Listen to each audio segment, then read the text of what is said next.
All right. Sino-Soviet relations.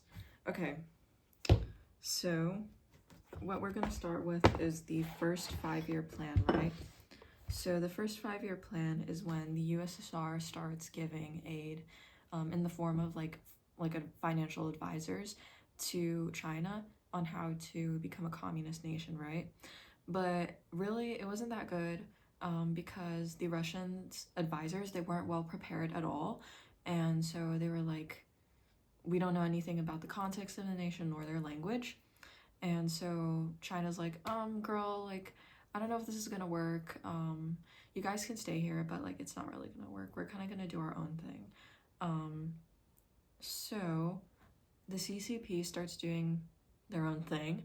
For instance, people's communes, and then most importantly, the Great Leap Forward, which I'm sure you know what that is. And basically they fuck it all up. Mao fucks up. And then the thing is, the purpose of the Great Leap Forward was to get ahead of Russia and prove that Chinese communism, which was more revolutionary and ideologically based, is better than Russian communism. So Mao's like, I'm gonna fucking show them. But he didn't show them because the Great Leap Forward was a fail. And then Khrushchev, by late 1958, when he finds out that it's gonna be a fail, he's like, okay, girl, you fucking suck, right? Like, this policy sucks. He begins openly attacking the Great Leap Forward. That pisses off Mao, right? And so... Bro, where am I? Yeah. I think, yeah, after that, Mao pretty much goes into hiding. But before that, before Mao goes into like away from the public eye, in October 19... Oh, wait, hold on a second. Okay, October 1959, Khrushchev comes to Beijing after the Great Leap Forward basically collapses, and he's like, hey girl, like, sorry about this. But Mao was like, no, you're a freaking imperialist, you're sucking up to the US, and you're not giving us nuclear help. Speaking of which, nuclear aid with the USSR. So the USSR is basically trying to, militarily, it's trying to integrate China, or at least that's how China feels. For instance, with a joint submarine flotilla to patrol their borders. And Mao doesn't like that because he feels like the USSR is trying to keep them under their thumb. So he's like, yeah, fuck no, even though he concedes at the end. Anyways, I digress. Moving back to the context of the Great Leap Forward, right? In the Romanian Communist Party Congress of 1960, both the Russian and Chinese delegates start fighting with each other in front of everybody else attending that meeting. And Khrushchev gets so mad, he's like, bitch, fuck you. So he withdraws all the advisors in China, basically out of like a little tantrum kind of thing. And then Mao's like, oh, like, I didn't think he would actually go this far. So yeah, that was pretty much, in my opinion, I think that's what triggered or defined the Sino-Soviet split. So that was like the economic side of it, right? There's gaps in ideology, and what you really need to know is Khrushchev's secret speech, which was in 1956, in which he basically criticizes Stalin, right? And this is a problem because Mao is trying to be like Stalin. So inadvertently, Khrushchev is insulting Mao. However, since this was pretty early into the conflict and Khrushchev has just kind of come to power, Mao is like, you know what? Whatever, girl. And he announces in response, he gives a 70-30 position where he's like, yeah, Stalin was like right 70% of the time, but I guess he was wrong 30%. So yeah, so that's kind of it for ideology, or at least from what I think. And there's also military and nuclear reasons for the Sino-Soviet split. The first one that kind of triggers China a bit is the 1950 Cold War.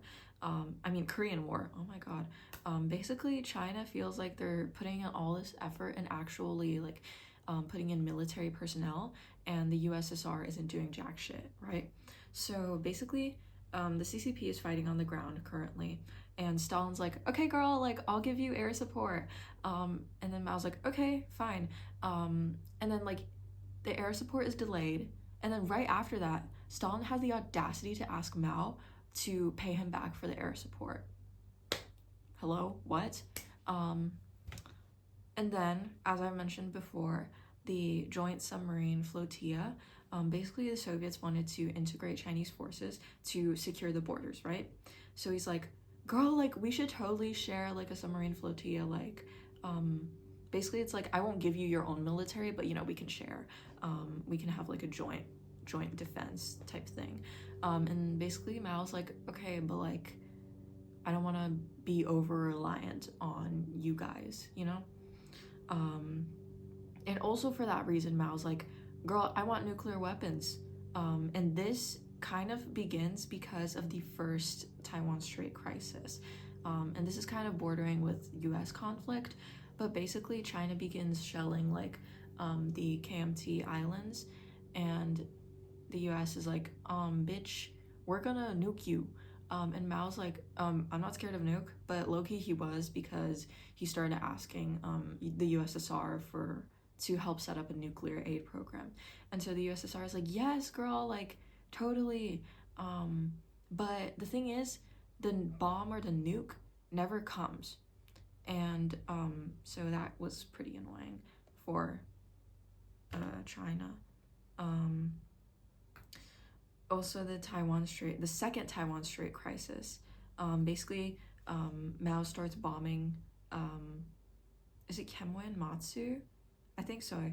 To test the USA and also show Khrushchev's who's boss, bitch, right? Because they're having another ideological battle with Soviet Union detente, and the Chinese still keeping this revolutionary fervor going on. So China is kind of seeing the USSR as imperialist bitches that are sucking up to the US, when the USSR, in their perspective, is just trying to, I guess, defend themselves and the world from a nuclear war. And plus, they're just an older power, an older communist power. So they're like, girl, like we don't have time for this, right? So, okay. Coming back to the submarine flotilla thing, right? Khrushchev wants this thing so bad, he goes to China for 4 days to convince Mao. And it results in Mao being like, okay, girl, like, I guess, yeah. But during this visit, Mao attacks Kemwe and Matsu in the second Taiwan Strait crisis. And remember what I just said about why they wanted to do it, right? To intimidate the US, show them they're not scared, but also to show the USSR who's boss. Doing that right in front of Khrushchev's face while he's over here, like, okay, so like Mao bombing and showing the USSR like, yeah, bitch, like you're a fucking pussy, while Khrushchev is like in his like area, is kind of crazy, right?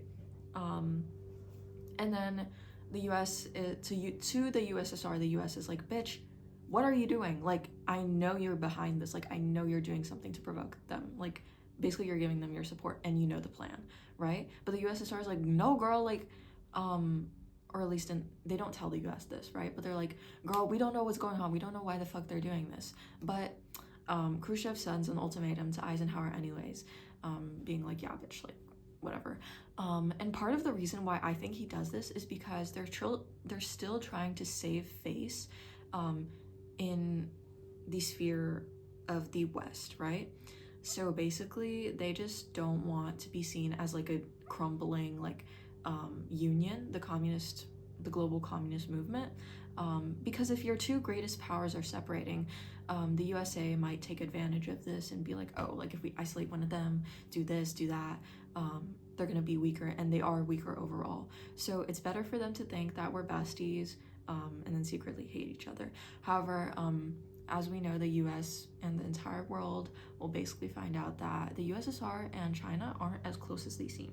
Because keep in mind, the US perspective and the rest of the world, not the Communist Party or the communist grouping and whatnot, probably thinks that the USSR and China are like best buds, right? When that's not the case. So yeah, that's the Sino-Soviet split.